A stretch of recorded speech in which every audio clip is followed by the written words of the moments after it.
Digital story का कहानी चेतना। Chapter 1 मंजिल का एहसास। मनाली की ट्रिप में जाती कई सारी स्कूल बस सुबह के इस पहर में बच्चों की उत्साहित आवाजें माहौल को एक जान दे देती हैं। सारे हंसी खुशी गाते जा रहे बच्चे और उनका ध्यान रख रहे बड़े लोग, ये तो आम बात है। उस आम सी खुशमिजाज नजारे में एक अपवाद भी है, जो है चेतना। 16 साल की इस बच्ची के चेहरे में मासूमियत और सुंदरता कूट कूट कर भरी है। जो नहीं दिखता वो है खुशी, नरमी और जिज्ञासा। ऐसे एक कोने वाली खिड़की सीट पर बैठी है जैसे उसके अंदर कुछ हो ही ना। न उसके कोई दोस्त, न कोई शिक्षक जो उससे बात करे, सिवाय एक के जिनका नाम है रामचंद्र शास्त्री, जो बहुत खुशमिजाज इंसान है और चेतना का ध्यान भी रखते हैं और उसकी काबिलियत और क्षमता को भी काफी हद तक समझते हैं। रामचंद्र ने चेतना को इस ट्रिप से पहले एक किताब दी थी, इन सर्च ऑफ एक्सिस्टेंस, जो चेतना के हाथों में है और वो बस के कोने वाली आखिरी सीट पर बैठी उसे ही पढ़ रही है। अचानक उसके शांत भाव वाले चेहरे पर एक सवाल उभरा और उसके होठों ने बुदबुदाया, जड़ और चेतन एक दूसरे की जरूरत है, दोनों एक दूसरे के बिना अधूरे हैं। ये वैसा ही है जैसे रात के बिना दिन और बुराई के बिना अच्छाई नहीं है। और चेतना ने किताब बंद कर दी और अपनी सोच में कहीं गुम हो गई। दूर बैठे रामचंद्र ने पहली बार चेतना के चेहरे पर ऐसे भाव देखे जैसे उसे कुछ समझ ना आया हो और वो जवाब ढूंढ रही हो, कुछ जो उसकी जिज्ञासा को बढ़ा रहा हो। ये देखकर वो मुस्कुराए और उनके चेहरे पर संतोष के भाव आ गए। अचानक सब अपने अपने में व्यस्त ही थे कि झटके के साथ बस रुक गई। चैप्टर 2 मंजिल की ओर। बस के झटके के साथ रुकते ही सब अचानक शांत हो गए, पर चेतना के कानों में तो जैसे जू तक न रेंगी हो। रामचंद्र सर का शॉर्ट नाम। अरे गोलू, क्या हुआ, बस क्यों रोकी अचानक से? Golu bus driver. हे साहब जी, क्योंकि आगे वाली सभी बस रुक गई, दांत दिखाते हुए। राम चिढ़कर, मैं भी किस बेवकूफ से बात कर रहा हूं। बच्चे भी ठहाका लगाकर हंस पड़े। राम, चंदन सर, जरा देख कर आइए तो बात क्या है। चंदन सर, जी सर, आते हैं। चंदन सर केमिस्ट्री पढ़ाते हैं। कुछ देर बच्चों की कानाफूसी और बेसिर पैर की बातें ऐसे ही चलती रहीं आपस में दोस्तों के साथ। कुछ देर बाद चंदन सर वापस आए।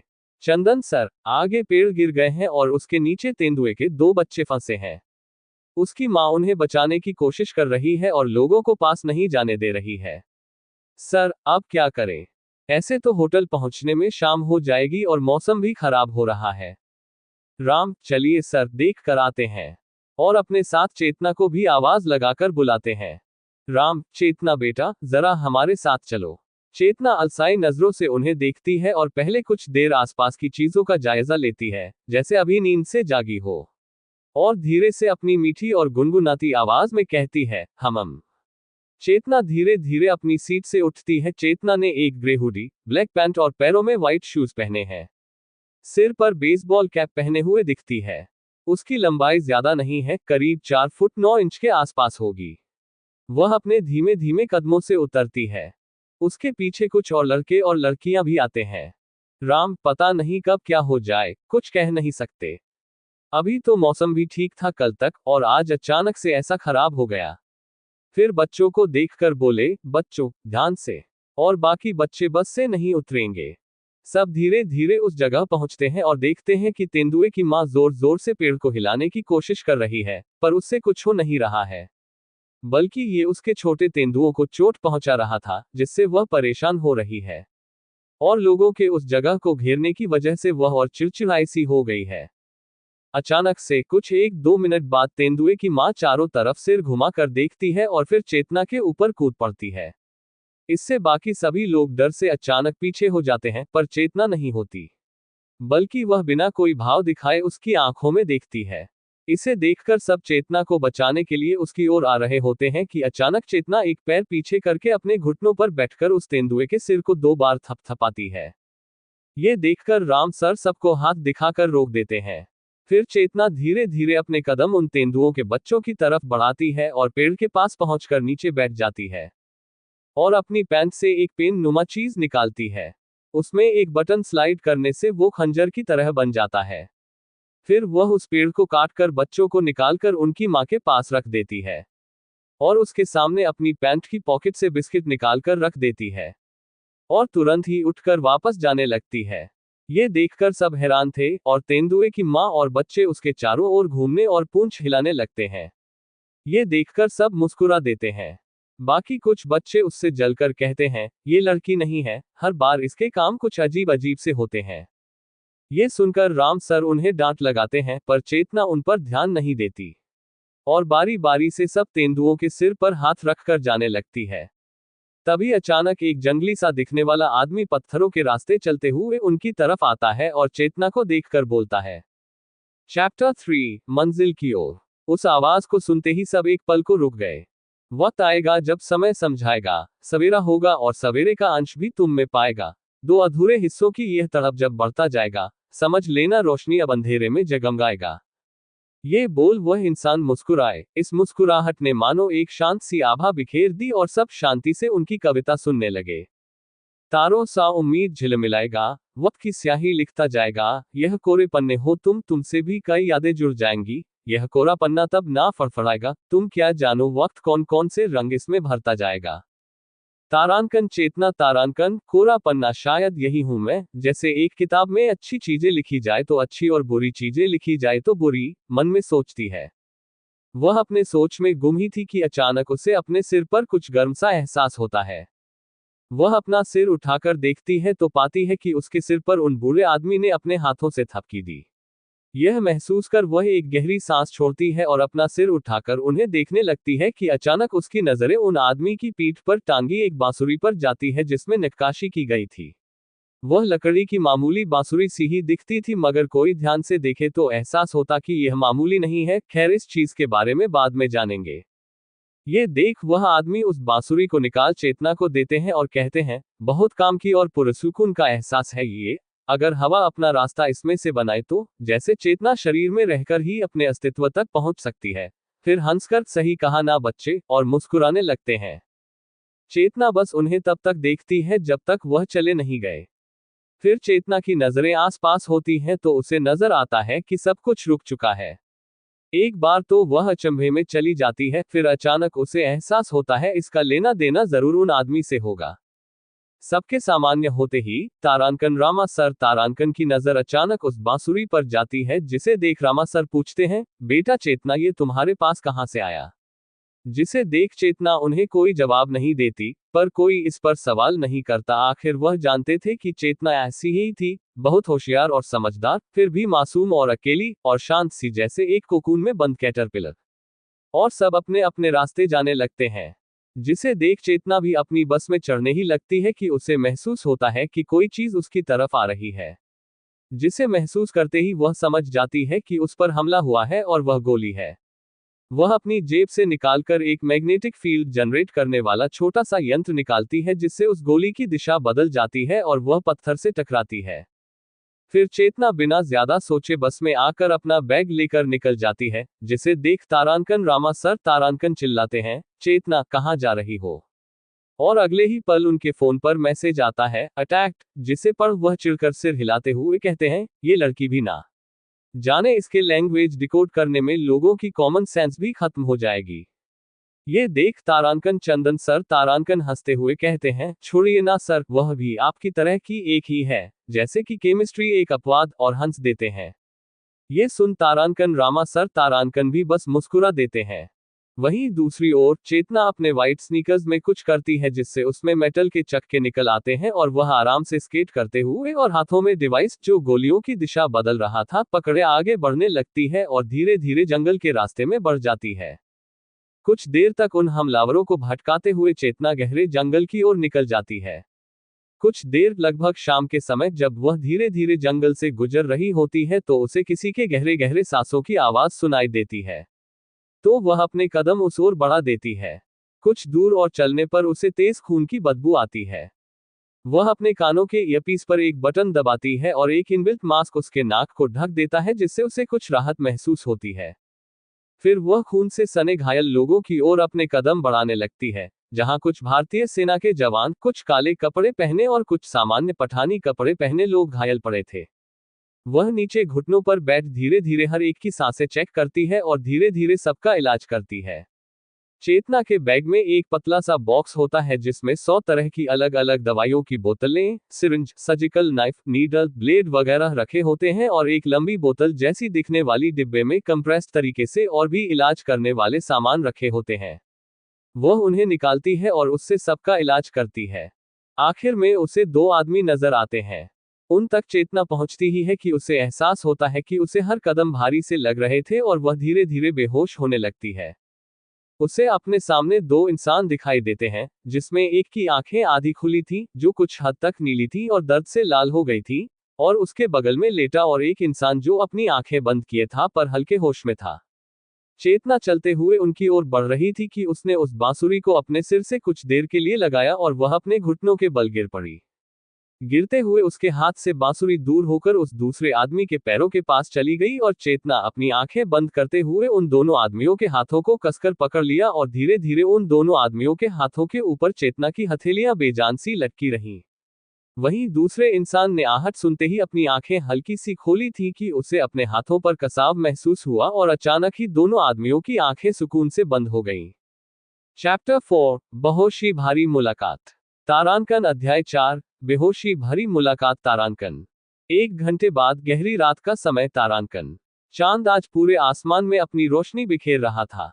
धीरे धीरे चेतना के हाथों को 2 हाथों ने थाम लिया, एक जो उसके हाथों को जोर से पकड़े था, आंखें खोलने की कोशिश में लगा था। जैसे जैसे चांद की रोशनी और ठंडी हवाएं तीव्र होती गईं, वैसे ही उस लड़के की गहरी काली आंखें, जिसमें नीले रंग की चमक थी, मिडनाइट ब्लू कलर, जगमगा उठी। आंखों में चमक, चेहरे पर सुकून और गहरे मिजाज के साथ बिल्कुल सही शारीरिक गठन, और साधारण सफेद शर्ट, काले पैंट और सुरक्षा के लिए पहने गए जैकेट और मास्क में लेटा वह इंसान वाकई सुकून का एहसास करवा रहा था।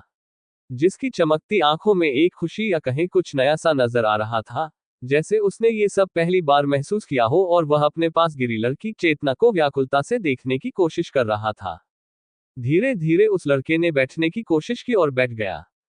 बड़े से पत्थर से सिर टिकाए गहरी सांसें लेते हुए वह चेतना के होठों को पकड़े अपने हाथों को अपने सीने पर रखकर उसकी छोटी मगर खुरदरी और रूखी उंगलियों और चोटिल हथेलियों को महसूस करने लगा, जैसे पता लगाना चाहता हो कि क्या यही वह खुशी और सुकून है।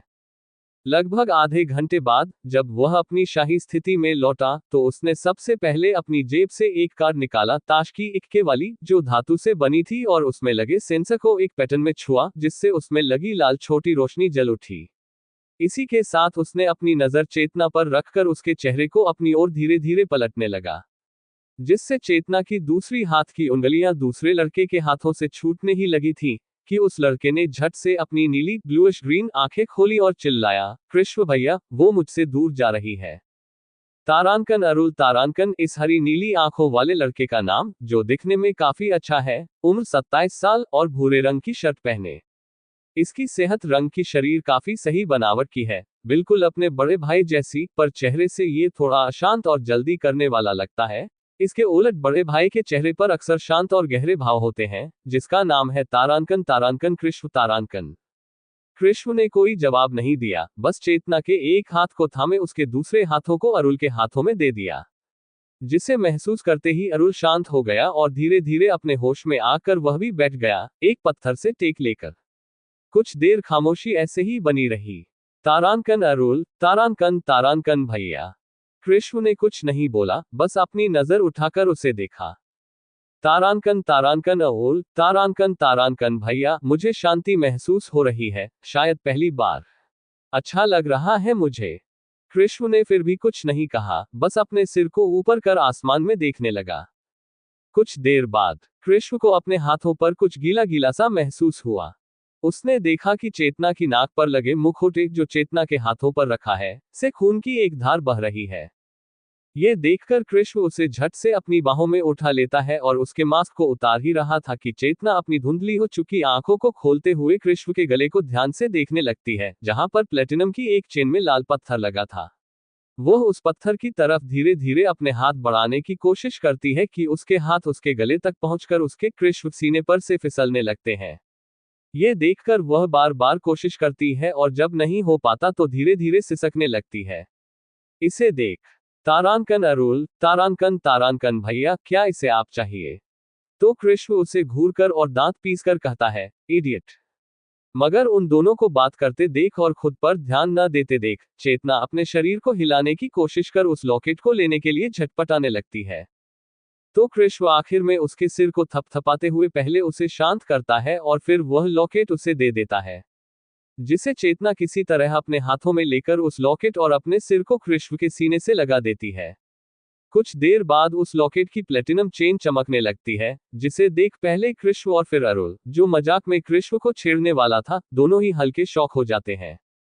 पर जल्दी ही अपने भावों को काबू कर देखते हैं कि चेतना धीरे धीरे सामान्य हो रही है। इसे देख कृष्ण और अरुल उसे आराम से नीचे बैठा देते हैं। तब तक वेद और कवि कृष्ण और अरुल के दोस्त और वर्क पार्टनर असिस्टेंट भी आ जाते हैं।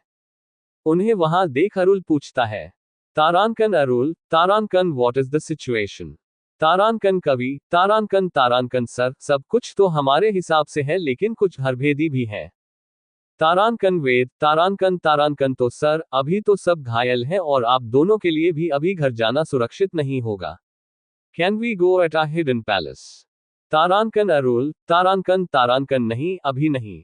अभी उन्हें शक हो सकता है कि हम दोनों अरुल और कृष्ण जिंदा हैं। कहीं और सोचो। तुम्हारे पास 30 मिनट हैं, जल्दी करो वरना रात और गहरी हो रही है।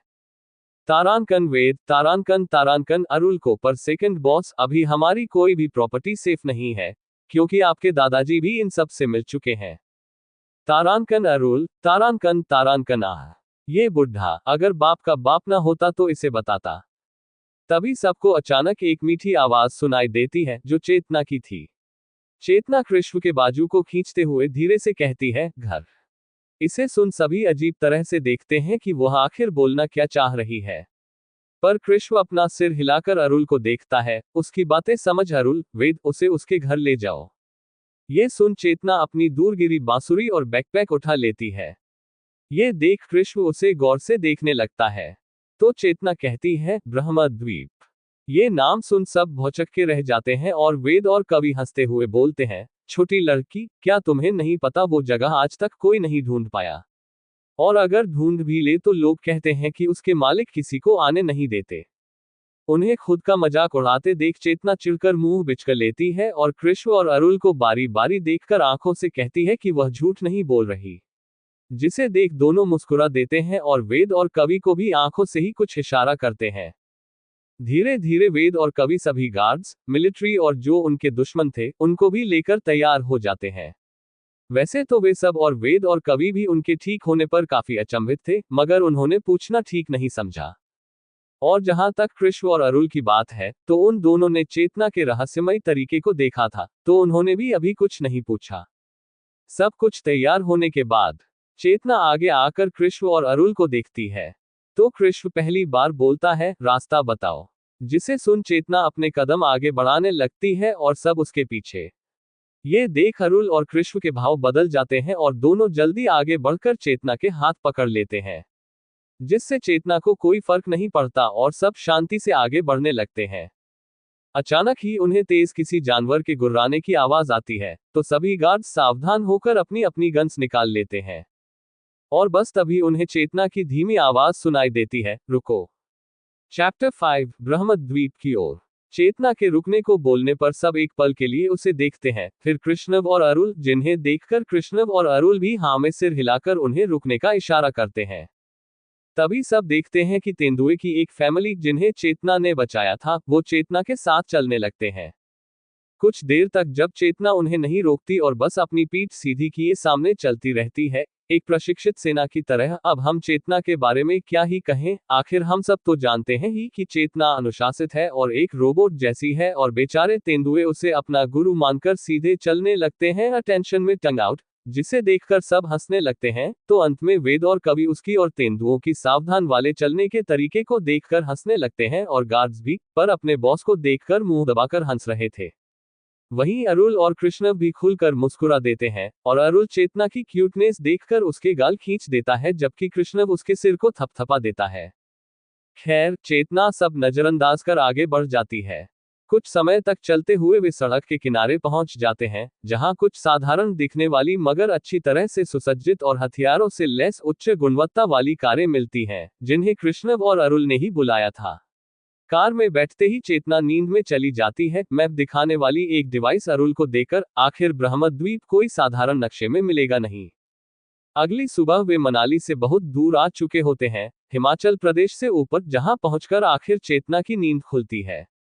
नींद खुलते ही चेतना अपनी आंखें खोलकर बाहर देखने की कोशिश करती है तो उसे पता चलता है कि उसे ठीक से कुछ नजर नहीं आ रहा। दरअसल चेतना कोई सामान्य इंसान नहीं है, उसे अपनी आंखों से सही से दिखाई नहीं देता, पर उसके अंदर एक सिस्टम है जो उसे देखने में मदद करता है और उसकी बॉडी की बीमारी और कमी को दूर करता है, तब तक जब तक उस सिस्टम को ऊर्जा मिले। और उस सिस्टम को ऊर्जा मिलती है एंटीक चीजों से या कोई भी ऐसी चीज जिससे सकारात्मक ऊर्जा हो, जिसे चेतना अपने अंदर अवशोषित कर सके। और फिलहाल अरुल और कृष्ण को ठीक करने में उसकी सारी ऊर्जा जा चुकी थी। हालांकि ऊपरी तौर पर घाव ठीक नहीं हुए थे, मगर अंदर के सारे घाव ऐसे भर गए थे मानो कभी चोट लगी ही न हो। और थोड़ी ऊर्जा जो उसने कृष्ण के लॉकेट से ली थी, उसकी मदद से बस वह खुद को सामान्य कर सकती थी। उसे अपने डिफेक्ट्स को ठीक करने के लिए और ऊर्जा की जरूरत थी। जब उसे कुछ नजर नहीं आता तो वह परेशान होकर हिलने डुलने लगती है, और जब उसके हाथ कृष्ण के हाथों से टकराते हैं तो वह किसी तरह धीरे धीरे कृष्ण की गोद में चढ़ने की कोशिश करने लगती है। ये देख वेद और कवि तो डर जाते हैं, मगर अरुल और कृष्ण उसे देख ही रहे होते हैं। जब बहुत देर तक वह उसकी गोद में नहीं चढ़ पाती तो रोने लगती है, जिसे देख कृष्ण झट से उसे अपनी गोद में बैठा लेता है और अपने गले से लगा लेता है। चेतना को इतने दर्द में देखकर कृष्ण उसे सहलाने लगता है, जबकि अरुल उसे शांत करने के लिए उसे बातों में उलझाते हुए पूछता है। तारांकन अरुल तारांकन, छुटकू एक बात बताओ, तुम जंगल में क्यों गई? बच्चे जंगल में नहीं घूमते। तारांकन चेतना तारांकन हम तारांकन अरुल तारांकन, बताओ छुटकू, क्या तुम्हें डर नहीं लगा? तारांकन चेतना तारांकन, सुबकते हुए हम जान बचाते हुए भाग रहे थे। तारांकन अरुल तारांकन, जान बचाते हुए किससे? तारांकन चेतना तारांकन, मिस्टर सोलंकी और मिसेज सोलंकी से। तारांकन अरुल तारांकन, मन में सोचता है, ये नाम तो सुना है मैंने। तारांकन वेद तारांकन, सेकंड बॉस, वह दुनिया के जाने माने साइंटिस्ट हैं जो किसी से जल्दी मिलते नहीं। और अरुल को कुछ इशारा करता है। वेद चेतना से पूछना चाहता था कि आखिर वह उनसे क्यों भाग रही है, पर जब वह चेतना की तरफ देखता है तो चेतना उसे ठंडा लुक देती है और फिर से किसी गिलहरी की तरह कृष्ण के सीने में अपना सिर छुपाकर अपने पैरों को उसकी कमर से लपेट लेती है, और कृष्ण उसे एक नजर देखकर आराम से पकड़ लेता है। और यह सब देखकर बेचारे वेद और कवि की शक्ल डेडपैन फेस की तो बुरी हालत हो जाती है। तारांकन वेद तारांकन, अगर बिग बॉस इसका 2% प्यार मुझे दे देते तो मैं तो खुशी से हमेशा उनके नीचे रहता। तारांकन कवि तारांकन, शर्म कर, बॉस तेरे टाइप के नहीं है। तारांकन वेद तारांकन, अरे मैं जानता हूं बॉस, हंसी मजाक नहीं। इस गधे के बच्चे ने अभी क्या बोला? अरे गधे, तेरे कहने का मतलब क्या था? तारांकन कवि तारांकन, tongue out grin, tears of joy, मतलब बिग बॉस तेरे जैसे वो केक नहीं है। तारांकन वेद तारांकन, तू रुक जा बस, मैं बताता हूं तुझे। और पहले ये बता, मैं किस एंगल से तुझे वो लग गया? कवि उसे ऊपर से नीचे देखने लगता है, जिससे परेशान होकर वेद चिल्लाता है। तारांकन वेद तारांकन, कमीने, उसने बस इतना ही कहा था कि उन्हें कृष्णव की आवाज आती है। तारांकन तारांकन कृष्णव तारांकन, वेद मैंने सुना है तुम अपनी माँ के इकलौते बेटे हो। तारांकन वेद तारांकन, जी बॉस हूँ। तारांकन तारांकन कृष्णव तारांकन, तो मुझे लगता है मुझे तुम्हें उनके पास ही भेज देना चाहिए। वैसे मैंने सुना है तुम्हारी और सजल, एक लड़की जो वेद की माँ की पड़ोसी है और वेद को पिछले बार रस्सी से बांधकर उसके ऊपर गन तानकर शादी करवा रही थी, मगर एन वक्त पर अरुल और कृष्णव पहुंच गए और वेद भाग गया था। वैसे सजल अच्छी लड़की है, बस गुस्से में कभी कभी उसके दिमाग में शॉर्ट सर्किट होता है और वह गुंडी बन जाती है। दोनों तुम्हारी शादी करवाना चाहती हैं। तारांकन वेद तारांकन, रोनी सी शक्ल बनाकर, सॉरी बॉस, मैं आगे से कोई गलती नहीं करूंगा, बस मुझे उस चंद्रमुखी के पास मत भेजिए। ये सुनकर कवि की हंसी छूट जाती है और अरुल के चेहरे पर भी मुस्कान आ जाती है। तारांकन तारांकन कृष्णव तारांकन, then just be quiet. Chapter 6, सफर और काल सर्प से मिलना। कार के अंदर चेतना आराम से कृष्ण के कंधे पर सिर रखे उसकी गोद में बैठी सो रही थी। उसका मुंह हल्का खुल गया था, जिससे वह और भी प्यारी पांडा की तरह लग रही थी। कृष्ण बहुत ध्यान से उसे ही देख रहा था। अरुल, कवि, जरा मिस्टर और मिसेस सोलंकी की जानकारी निकालो तो। कृष्ण ने उन्हें एक नजर देखा और फिर अपने काम, जो कि चेतना को निहारना था, में व्यस्त हो गया। फिर अरुल भी अपने काम में लग गया। कुछ देर बाद अरुल कृष्ण और चेतना को देखता रहा, फिर धीरे से चेतना के हाथ, जो कृष्ण की शर्ट पर कसकर थे, उन्हें हल्के हाथों से खोलकर उसके हाथ को थाम लिया और उसकी छोटी छोटी उंगलियों से खेलने लगा।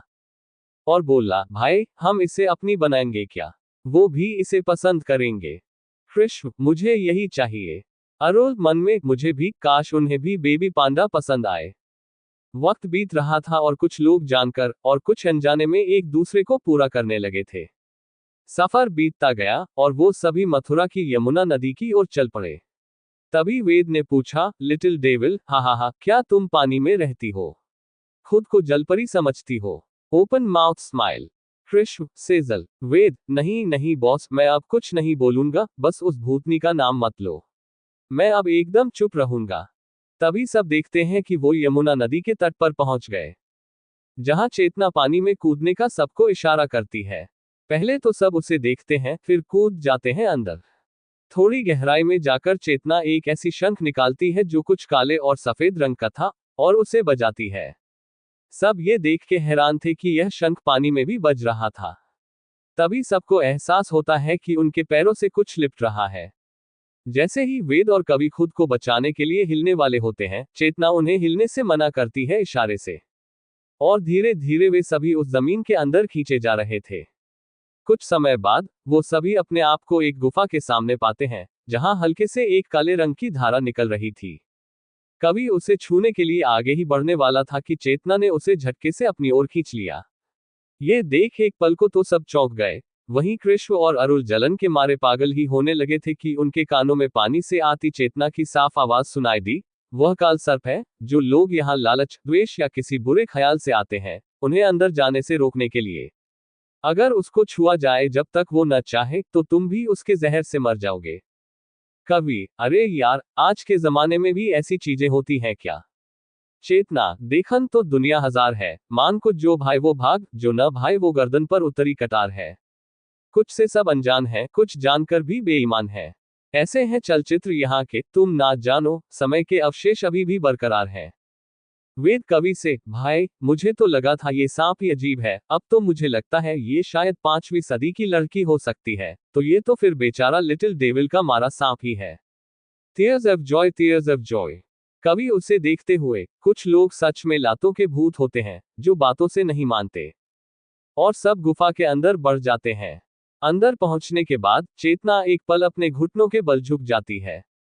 कुछ लंबी सांसें खींचने के बाद वो फिर खड़ी होती है और अपने बैकपैक से एक डिवाइस सबको देती है, जो सब अपने जूतों पर लगाते हैं।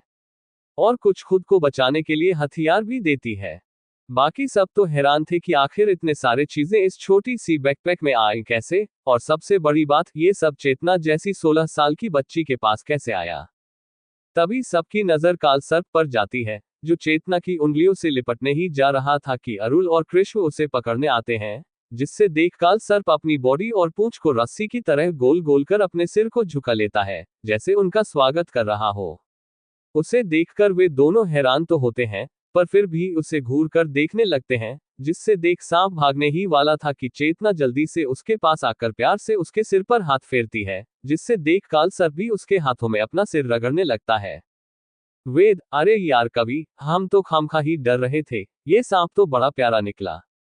तभी काल सर्प उसके ऊपर फुफकारता है, जैसे उसने उसकी बातें सुन ली हो, जिससे कवि तो मुस्कुरा देता है, और वेद रोनी सी शक्ल बनाकर बोलता है, यार, लगता है मैंने पिछले जन्म में सब लोगों के कर्ज लिए और बिना चुकाए ही मर गया, तभी सब मुझे काटने को दौड़ते हैं। एक वो चंद्रमुखी, दूसरी मेरी बहुप्यासी माँ, फिर मेरा हार्टलेस क्रूएल बॉस। ना ना बॉस नहीं, बॉसेस, और ये लिटिल डेविल, और अब उसका ये छोटा सपोला। जाओ, मैं किसी से बात ही नहीं करूंगा। तभी उसे महसूस होता है कि वह तो अकेले ही बातें कर रहा है और सब लोग आगे निकल गए हैं। वेद मन ही मन बड़बड़ाते हुए, जाओ सब जाओ, मुझ नन्हे बच्चे की फिक्र आखिर किसी को क्यों होगी, मैं अपना खुद देख लूंगा। तभी उसे कवि की आवाज आती है, कवि, तुझे यहीं रहना है तो रह ले, पर अपने खाने पीने का इंतजाम खुद ही देखियो, बाकी हम सब जा रहे हैं। ये सुनते ही वेद भागे भागे आया और बोला, सॉरी यार, नहीं, मैं आऊंगा न, जरूर आऊंगा। ऐसे कैसे मैं अपने प्यारे बॉसेस को अकेले छोड़ दूं? उनके बिना तो मैं जी ही नहीं सकता। हा हा हा। Green green green. कवि, तू किसी दिन सच में पिट जाएगा। कवि ने ये कृष्ण और अरुल को वेद को घूरता देखकर कहा था। अध्याय 7, सफर। वेद की बात सुन अरुल और कृष्ण उसे घूरने लगे थे। और अरुल गुस्से से चिल्ला पड़ा, वेद। जिससे सुन वेद सिर नीचे कर कुछ बोलने ही वाला था कि उन सबको एक मीठी आवाज सुनाई दी, शश, शोर मत करो। सबने मुड़कर देखा तो पाया चेतना उनकी तरफ पीठ किए कुछ देख रही थी। सब उसके पीछे चलने लगे, वहीं कृष्ण और अरुल तो चेतना की आवाज सुनकर जैसे शांत हो गए थे। जब सब वहां पहुंचे तो पाया चेतना ने बहुत सारे तत्वों का एक चार्ट खोल रखा था। इंसानी शरीर 5 तत्वों से बना है, आकाश, वायु, अग्नि, जल और पृथ्वी। जानवरों का शरीर 4 तत्वों से और पौधों का 3 तत्वों से। और उस शरीर को पूरा करती है आत्मा। उस चार्ट में कुछ अजीब लिखा था जो शायद ही किसी को समझ आ रहा था। सब देख ही रहे थे कि अचानक चेतना पीछे मुड़ जाती है, जिससे अरुल और कृष्ण को तो कोई फर्क नहीं पड़ता, पर वेद और कवि तो डर ही जाते हैं। तारांकन चेतना तारांकन वेद और कवि की ओर मुड़कर अपनी आंख उनके हाथों की तरफ करते हुए कुछ सोचते हुए उनकी ओर बढ़ती है, जिसे देखकर कृष्ण की भौहें तन जाती हैं, जबकि अरुल जलन की बीमारी से ग्रस्त हो चुका था।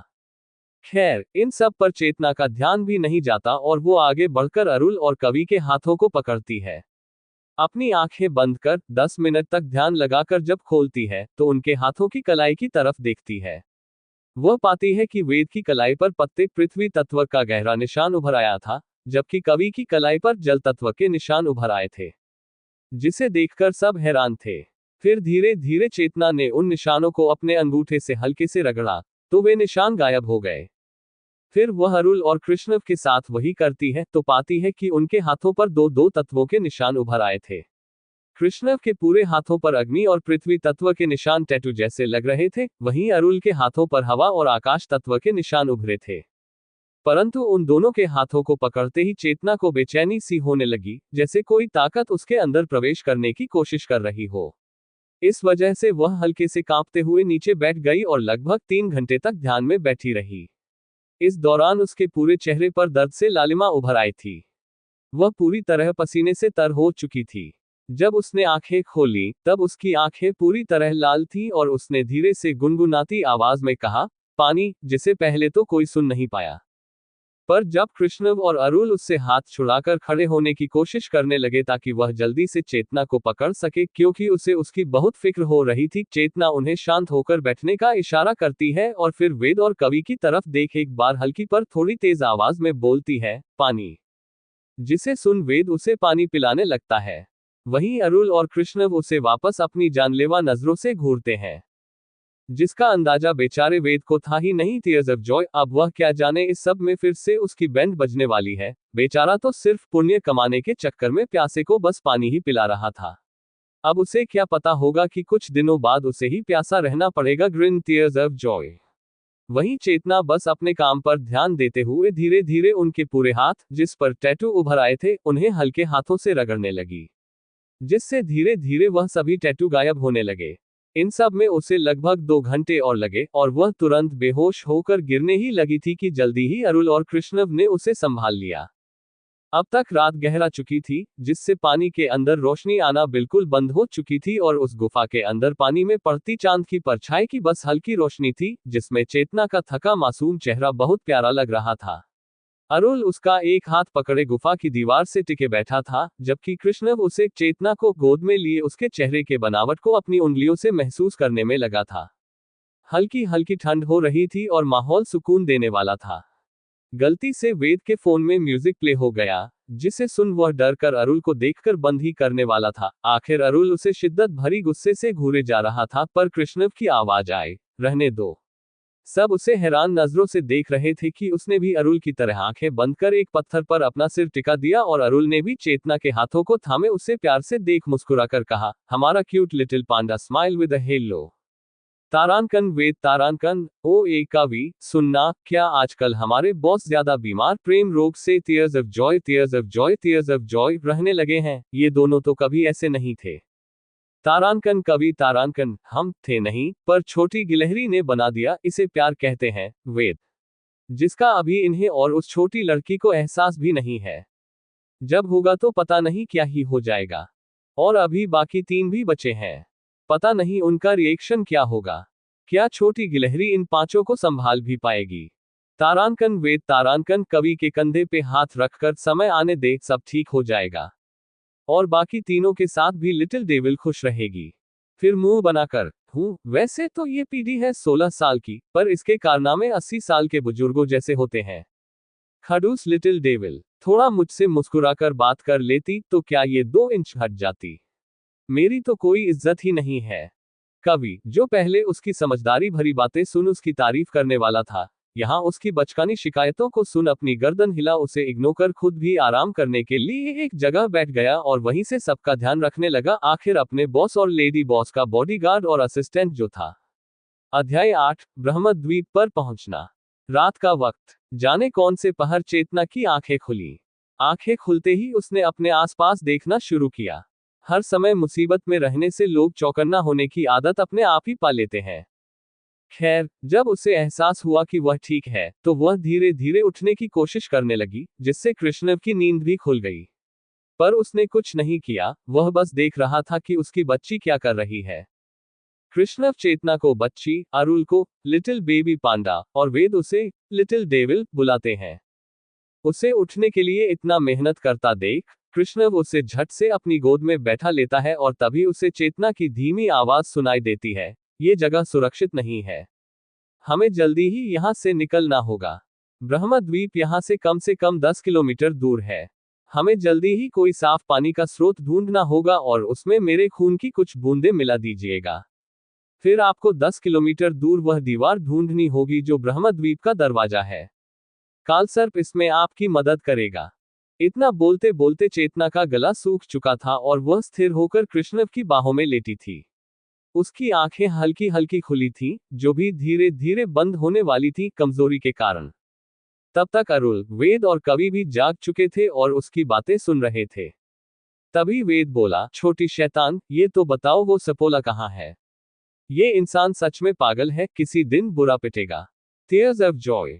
चेतना उसकी बातें सुनकर बिना किसी तरफ देखे अपने हाथ की तरफ इशारा करती है जिसे अरुल ने पकड़ा था, तो सबका ध्यान उस ओर जाता है। वो सभी देखते हैं कि कालसर्प अरुल और चेतना के हाथों से लिपटा चेतना के छोटे से अंगूठे पर अपना सिर रखकर आराम कर रहा था। वेद अचानक उछल कर बोला, मैया मोरी मैया, ये सपोला तो बहुत डरावना है, और देखो तो कितने मस्त होकर अपने आसन पर बैठे आराम फरमा रहा है। और अपना मुंह ऐंठ लिया, जिसे देख सब उसे इग्नोर कर देते हैं।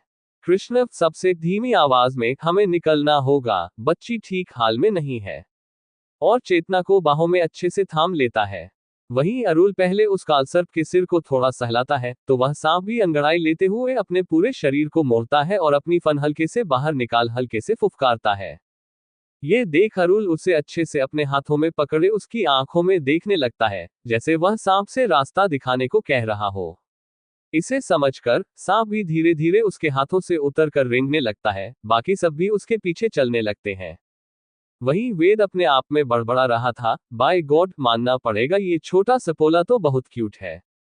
बस थोड़ा मुझसे भी अच्छे बर्ताव करता तो क्या ये और अच्छा नहीं हो जाता। पर नहीं, मुझे तो सब अपनी बेकार और खड़ूस शक्ल ही दिखाएंगे। और बड़बड़ाते हुए उनके पीछे ही चलने लगा। काफी देर चलने के बाद कालसर्प उन्हें एक बिल सांप का बिल के पास ले गया, जहां उन्होंने खोदा तो देखा कि एक साधारण मिट्टी का बर्तन बंद बंद कर पानी किसी गुफा के पत्थरों के बीच से निकल रहा था। अरुल ने उस मिट्टी के बर्तन को उठाया और चेतना की एक उंगली में पिन चुभाकर 2 से 3 बूंद खून उस पानी में डाल दिया। जिसके बाद उन्होंने देखा कि कालसर्प अपना सिर एक दीवार की तरफ कर फुफकार रहा है। ये देख वेद फिर फुसफुसा कर बोला, अब क्या हुआ इस सपोले को? पता नहीं क्या क्या हरकतें करता है पागल सपोला। जिसे सिर्फ कवि ने सुना था, तो उसने कहा, तुझसे तो ज्यादा ही समझदार है, और उसके सिर पर एक थप्पड़ मारा। वहीं जिस ओर कालसर्प इशारा कर रहा था, उस ओर जाकर अरुल ने वह खून वाला पानी उस दीवार पर डाल दिया। कुछ देर बाद सबने देखा कि वह दीवार पारदर्शी हो रही थी। अरुल ने ये देख जब उस पारदर्शी दीवार को छुआ तो वह कांच की तरह बिखर गई और एक सनसनाती हवा की लहर उनके ऊपर से गुजरी और सब एकदम से शांत हो गए। बहुत खूब, बहुत ही सुंदर थी वह द्वीप, बिल्कुल साफ और स्वच्छ। बिल्कुल ख्वाबों जैसा था सब कुछ। सूरज की हल्की हल्की गर्म किरणें पत्तों और पेड़ों पर पड़ रही थी, हवाएं पत्तों को सहलाकर गुजर रही थी। झरने से बहता साफ पानी जो कि धूप में हीरे की तरह चमक रहा था। जंगल से बहती हवा के साथ मिली मीठे फलों और फूलों की खुशबू, चिड़ियों का इधर उधर फुदकना, सब दिमाग और मन को ताजा कर देने वाला माहौल था। तभी उन सभी को एक धुन सुनाई दी, जो हवा के बहने के साथ बज रही थी और बहुत ही हल्की थी। और सब उस आवाज के पीछे चल पड़े। जब सब वहां पहुंचे, तो उन्होंने पाया कि वहां एक घर था जो लकड़ी का बना था और बहुत ही खूबसूरत था। उस घर की लकड़ियों पर बहुत सुंदर और महीन नक्काशी की गई थी। लेकिन उन लोगों के लिए अजीब बात यह थी कि उस सुंदर से 2 मंजिले मकान में कोई दरवाजा न था। वेद, बॉस, क्यों ना हम इस घर को खरीद लें? देखिए तो इसके मालिक को इसकी कोई परवाह ही नहीं। वो तो मेरे जैसा भला इंसान है जो इस लावारिस घर को अपने पास रखने के लिए तैयार है। ये सुनकर सब उसे अजीब तरीके से देखने लगे। आखिर वो पागलों की तरह उस घर को पाना नहीं, नहीं नहीं, वेद की भाषा में कहें तो उसे अडॉप्ट करना चाहता था। पर असल में वो उसे बुरी तरह पाना चाहता था। वहीं बाकी सब भी उसे हमेशा की तरह इग्नोर कर आगे बढ़ गए। जहां मुख्य द्वार था, उसमें फूलों की बेलें, तरह तरह के रंग और प्रकार की बेलें, अंगूर और छोटे छोटे बहुत तरह के बेरी के बेल लटक रहे थे, जो बहुत सुंदर लग रहे थे। धीरे धीरे सबके कदम अपने आप ही उस दरवाजे की तरफ बढ़ने लगे। अध्याय 9, खोका, चित्ती के दोस्त से मिलना। अब तक हमने पढ़ा सब हाई घर तक पहुंच चुके थे। अब आगे। वैसे तो घर साधारण लकड़ियों से बना था, पर उन लकड़ियों पर किए गए काम, वहां लगे बागीचे और घर की एक एक दीवार को चेतना ने खुद बनाया था। ये सब कैसे हुआ था हम बाद में जानेंगे। ये घर सच में लोगों को सुकून और शांति देने वाला था। इसके अंदर रखे सारे कुशन वगैरह भी पुराने तरीकों से बने थे। सब जब अंदर गए तो सबने देखा कि यह घर पूरा है, इसमें हर तरह की चीजें और सामान है, पर कोई भी इलेक्ट्रिक चीजें नहीं है, सिवाय एक कमरे के जो बंद था। बाकी सभी तो घर देख रहे थे कि यह उनके लिए सुरक्षित है या नहीं। वहीं कृष्ण ने चेतना को जगाने के लिए, जो बेहोश हो चुकी थी, उस पर पानी छिड़कता है। और इसी क्रम में जब उसका ध्यान नहीं रहता, उसके पकड़े लकड़ी के गिलास से एक कोना चुभ जाता है, जिससे हल्का खून निकलता है जो चेतना के मुंह में पानी के साथ चला जाता है। वैसे तो इस पर कोई ध्यान नहीं देता, पर जब सब देखते हैं कि चेतना धीरे धीरे जाग रही है, तब सब काफी शांत हो जाते हैं। चेतना जैसे ही अपनी आंखें खोलती है, वह खुद को अपने घर में पाती है, तो उसके चेहरे पर अजनबी सा कोई भाव नहीं आता। जिसे देखकर कृष्ण, अरुल तो समझ जाते हैं कि चेतना इस जगह को अच्छे से जानती है। वहीं वेद वापस अपने सवालों का पिटारा खोल बैठ गया। उसने चेतना को देखा, फिर दांत दिखाते हुए बोला, हे, छोटी चुड़ैल, फिर जल्दी अपनी मुंह पर हाथ रख। तौबा तौबा, मुझे माफ करना, मेरे मुंह मेरी बात नहीं सुनते। अरुल उसे घूरते हुए, वैसे कवि, तुझे पता है, आजकल मेरे हाथ भी मेरे कंट्रोल में नहीं रहते। वेद, सॉरी सॉरी, छोटे बॉस। अच्छा, छोटे डेविल, तुमको बुरा तो नहीं लगा? चेतना, हम कुछ सोचते हुए तुम मुझे चुड़ैल बोल सकते हो, पर छोटी नहीं, और याद रखना, अगली बार मैं छोटी नहीं हूं।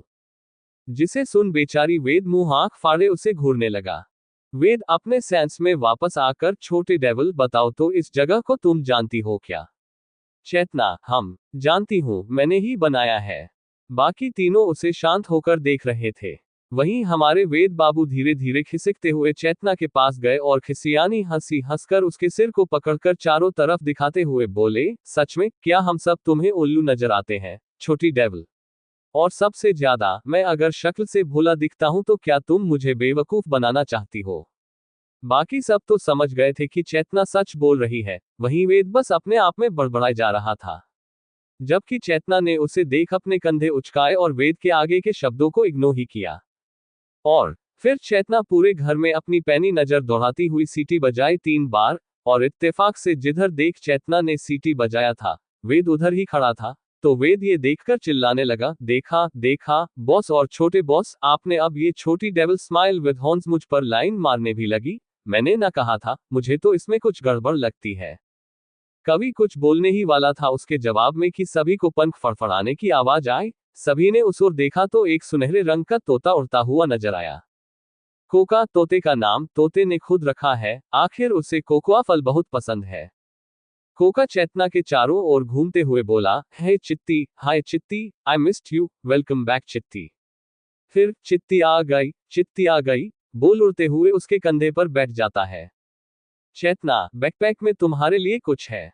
कोका जल्दी से उसके बैकपैक के पास जाकर, जिसे अरुल ने पकड़ा था, अपनी चोंच से उसके जिप को खोलकर अपना मुंडी उसमें घुसा देता है और उसमें से चॉकलेट निकालता है। फिर कोका की नजर बाकी चारों आदमी पर जाती है। उन्हें देखकर कोका खुश होकर बोला, हम तो चित्ती, तुमने अपने लिए इन्हें चुना है क्या? वैसे ये बहुत हैंडसम है। और उड़ते हुए कृष्ण के पास जाकर, अरे ये तो सबसे हैंडसम और रहस्यमय भी है, बोलकर अपनी मुंडी हिलाता है।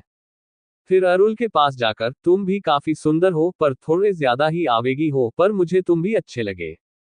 फिर कवि के पास जाकर, अरे दोस्त, तुम तो बहुत शांत हो, मेरे साथ रहना, मैं तुम्हें बातें करना सिखाऊंगा, बोलते हुए उसकी आंखें मटकाते हुए उसके गाल से अपनी सिर को रगड़ता है।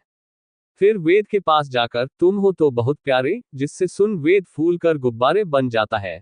तभी कोका उसके गुब्बारे में सुई चुभोते हुए अपनी आंखें मटकाते हुए, पर बकवास बहुत करते हो, पर क्या तुम मेरे दोस्त बनोगे? क्योंकि तुम मुझे अच्छे लगे। वेद, जिसे कोका बहुत पसंद आया था, वह पहले कोका की बात सुन मुंह बिचकाता है, पर दोस्तों वाली बात सुन वह भी खुश हो जाता है और हाँ में मुंडी हिलाने लगता है। जिसे देखकर कोका खुश होकर सबको खुद का परिचय देता है, तो मेरा नाम है कोका, मैं चित्ती का दोस्त और शालाकर टीयर्स ऑफ जॉय हूँ, और सब कुछ जानता हूँ, मैं लोगों को देखकर समझ जाता हूँ। तभी सबको चेतना की आवाज सुनाई देती है, जो रसोईघर से बाहर आ रही थी, अपने हाथों में ढेर सारा फल और शरबत लिए।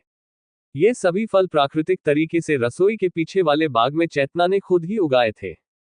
चेतना, सब खा लो, उसके बाद उन्हें उनके लिए कमरे दिखा देना कोका, और सब कुछ बता भी देना। अरुल और कृष्ण उसके पीछे जाना चाहते थे, पर उसे व्यस्त देखकर नहीं गए। चैप्टर 10 चेतना के अतीत की झलक। चेतना रसोई घर में जा चुकी थी, वहीं बाकी सभी हॉल में बैठे फल खा रहे थे और शरबत पी रहे थे। कुछ देर बाद चेतना वापस आए और अरुल और कृषाव के सामने खड़ी हो गई। उसने अपने हाथों में पकड़ा चांदी का कटोरा वहीं पर रखे लकड़ी के टेबल पर रखा और उन्हें अपने अपने शर्ट उतारने बोली। वो दोनों जैसे जैसे चेतना बोलती जा रही थी वैसे वैसे करते जा रहे थे। अंत में चेतना ने उनके जख्मों को देखा और उन पर एक जादी बूटियों वाला लेप लगाने लगी। लेप लगाते ही उन दोनों को बहुत आराम मिला। इस लेप को बनाने के लिए चेतना ने जादी बूटियों के साथ साथ अपनी आध्यात्मिक शक्ति का भी प्रयोग किया था, और जिस जादी बूटी का इस्तेमाल किया गया था वो भी कोई आम नहीं, बहुत ही दुर्लभ जादी बूटी थी, जिससे चेतना ने यहाँ अपने सब्जियों और फलों के बागान में लगाया था। लेप लगाने के बाद चेतना ने उन्हें आराम करने बोला। कोको को रूम और कपड़े दिखाने बोल वापस चली गई। वही कोको जो इतनी देर से वेद से बातें करने में व्यस्त था, उसने चेतना की तरफ देखा और पंख फड़फड़ाकर अरुल और कृषाव को एक तरफ ले गया, जहां 5 कमरे थे और हर एक में बना लकड़ी का बाथरूम, जो पुराने जापानी और भारतीय तरीके को इस्तेमाल कर बनाया गया था। हाँ, कुछ कामों में मेहनत लगती थी, पर हो जाती थी तो किसी को भी ये सब चीजें इस्तेमाल करने में दिक्कत नहीं हुई। कोको उन्हें सब बताकर वापस जा चुका था, और अब वो वेद और कवि को सब कुछ दिखा रहा था, मतलब पूरे घर की सैर। कुछ देर बाद उन दोनों ने पूरा घर देख लिया था, तो दोनों भी नहाने चले गए। कुछ देर बाद कोका सबके दरवाजे खटखटाते हुए उन्हें खाने के लिए बुलाने आया। जिस सुन सब भी खाने आ गए। उन्होंने देखा कि हॉल में ही नीचे चेतना ने छोटी छोटी 5 तक HTI लगाई थी और सबके सामने चांदी के बर्तन में सारा खाना रखा था। उसकी महक इतनी अच्छी थी कि एक पल तो सब महक में ही खो गए। फिर जब सबको होश आया, सबने देखा चेतना सबके लिए खाना परोसने जा ही रही थी, तब हाय उसने देख वेद लकहराते हुए उसके सामने खड़ा था। बेचारा खुद भी हैरान था कि आखिर वो आगे कैसे आया। दरअसल कवि ने उसे धक्का दिया था, और वो खुद भी खाना परोसने के लिए आ गया और चेतना को बैठने को बोला, तो चेतना भी बैठ गई। आखिर वो भी थक चुकी थी। और बैठे ही जैसे उसे कवि ने पानी दिया, वो झटके में पी गई। फिर सिर ऊपर कर कवि को देख मासूमियत से बोली, और पानी चाहिए भाई? तो कवि भी मुस्कुरा दिया और उसके गिलास में फिर पानी भर दिया। फिर सब खाने को बैठे। सबने देखा चेतना ने खाने में दाल, चावल, भिंडी, आलू की सब्जी, बैगन का भरता, सलाद और पापड़ बनाया था। सबने जैसे ही खाने की पहली कोर खाई, उनकी आंखें सुकून से बंद हो गई। आखिर भले ही अरुल और कृषाव बहुत बड़े और बहुत पावरफुल थे, जो पूरी दुनिया को भी पैसों से खरीद सकते थे, लेकिन शायद आज तक वो ऐसा खाना नहीं खरीद पाए। यही तो होती है इंसान की असली जरूरत, कोई प्यार से बनाकर खिलाए, आपका ध्यान रखे, आपको समझे। जो चेतना ने उनके लिए किया था, बिना उन्हें जाने सबने पेट भर कर खा लिया था, वेद ने तो कुछ ज्यादा ही खा लिया था। सब खाने के बाद जब चेतना सब कुछ साफ करने जा रही थी, तब हाय कवि ने उसे आवाज दिया, रुक जा चुटकी, मैं तेरी मदद करता हूं। तभी अरुल और कृषाव ने साथ में बोला, नहीं तुम जाओ, हम करेंगे। अपने बॉस की बात न टालते हुए कवि चला गया। बाद में चेतना ने अरुल और कृषाव के साथ काम खत्म किया और उन्हें एक कमरे में ले गई, जहां उसने अपने बैकपैक से उनके लैपटॉप, फोन और कुछ और जरूरी चीजें दी, जिससे उन्होंने चेतना के बैग में रखा था, और साथ में एक सफेद रंग का बॉल जैसा कुछ और कहा, ये डिवाइस आपको इंटरनेट उपयोग करने में मदद करेगा। जिस सुनने के बाद अरुल कृषाव ने हाँ में सिर हिलाया और चेतना को अरुल ने अपने गोद में उठाकर अपने कमरे में ले गया और बेड पर लिटा दिया। कृषाव भी उसके पीछे आया और दोनों ही उसके दोनों तरफ बैठकर उसके सिर पर एक छोटी सी किस कर उसके सिर को प्यार से सहलाने लगे, जिससे चेतना कुछ ही देर में गहरी नींद में जा चुकी थी। वहीं कृषाव और अरुल अपने काम में वापस लग गए थे। कुछ देर बाद अरुल, भाई हमें बड़े भैया श्री और सम को भी बुला लेना चाहिए, ये जगह सुरक्षित भी है और बड़े भैया के स्वास्थ्य के लिए ठीक भी, और अगर छोटी गिलहरी मन जाए तो हम उनका इलाज भी कर सकते हैं। तभी उन्हें दरवाजा बजने की आवाज आती है। कृषाव और अरुल एक दूसरे को देखते हैं, फिर अरुल बोलता है, अंदर आ जाओ। इतनी आवाज होने के कारण चेतना की नींद खुलने को होती है। वैसे तो अरुल और कृषाव धीरे ही बोल रहे थे ताकि उनके बच्चे की नींद न खुले, मगर चेतना सोते हुए भी काफी सचेत रहती है, जिस कारण उसकी नींद खुलने लगी थी। ये देखकर कृषाव फिर से उसे अपने बाहों में लेकर सुलाता है और बाकी सभी को अरुल अपने साथ बाहर ले आता है। कुछ देर बाद जब चेतना वापस गहरी नींद में चली जाती है, तब कृषाव बाहर आ जाता है और उनकी बातें शुरू हो जाती हैं, जहां वेद और कवि उन्हें चेतना की सारी जानकारी देते हैं और बताते हैं कि चेतना ने कैसे ये घर बनाया, वो भी जब वो बस 9 साल की थी। कैसे जब चेतना 9 साल की थी, तब उसे पता चला कि उसे उसके ही माँ बाप ने अपना हथियार बनाने के लिए पैदा किया था, वो भी टेस्ट ट्यूब बेबी के जैसे, क्योंकि उसकी माँ को लगता था कि ऐसा करके वो खुद को क्यों चोट पहुंचाए, आखिर उस बच्चे से उसकी कोई फीलिंग्स ही नहीं हो रहे थे। वहीं गुस्सा तो कवि और वेद को भी आ रहा था, पर अपने बॉस के ऑर्डर के बिना वो कुछ कर नहीं सकते थे। स्टोरी में आगे जानने के लिए और ऐसे ही रोमांचक और इंटरेस्टिंग स्टोरी सुनने के लिए